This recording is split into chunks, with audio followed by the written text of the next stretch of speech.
Okay, so this week we learned about flipped classrooms, and a flipped classroom is basically a type of method where instead of traditionally learning a lecture in a classroom and then doing homework at home, it's flipped over where you would learn the lectures at home, and then during classroom time the teacher would get to spend time with students, and then they would take time to collaborate on homework, solve problems, and have discussions based on what they learned, not only with the teacher but with the students themselves.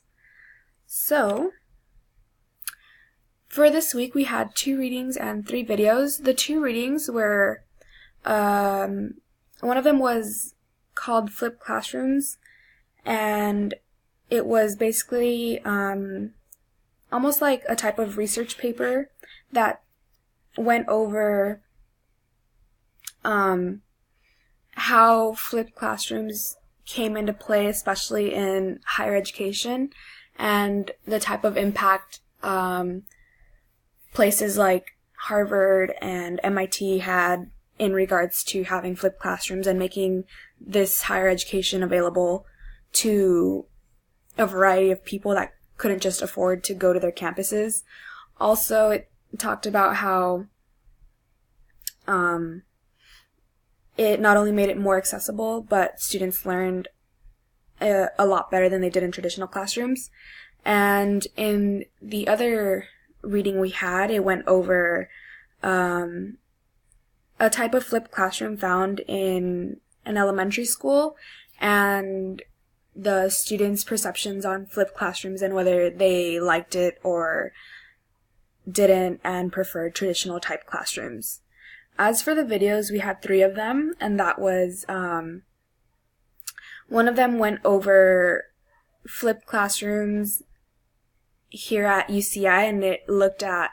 the improvements from year 1 to year 3 and how they've taken the feedback from students and try to improve every year in the span of 3 years.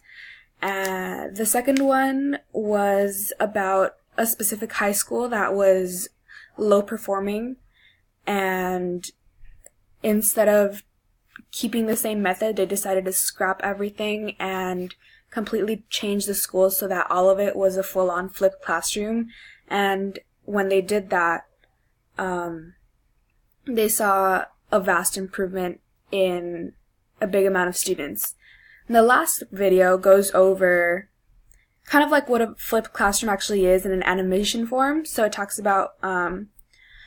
what it is and how it's beneficial and what type of learning students get out of it. So in reaction to the readings, I thought they were pretty beneficial in the sense that you were able to see how flipped classrooms impact not only K through 12, but also higher education, and just what kind of statistics are shown that really showcase how much of an impact flipped classrooms have. I also like that one of the readings focused on elementary school flipped classrooms, just because you can see what kind of opinions these students had on them. Where they fell short, though, was in showing how the flipped classrooms can be implemented, just because they gave statistics on how beneficial they were, but not how they can be successfully implemented into all classrooms. In regards to the videos, I thought they were really cool in explaining what a flipped classroom was, especially since that wasn't a term that I wasn't really familiar with. I also like that it showed the reaction students had to flipped classrooms. Where they fell short was in showing the differences between like traditional and a flipped classroom, and really comparing the two and showing what it is students like better instead of just promoting a flipped classroom. Yeah, that is it for today.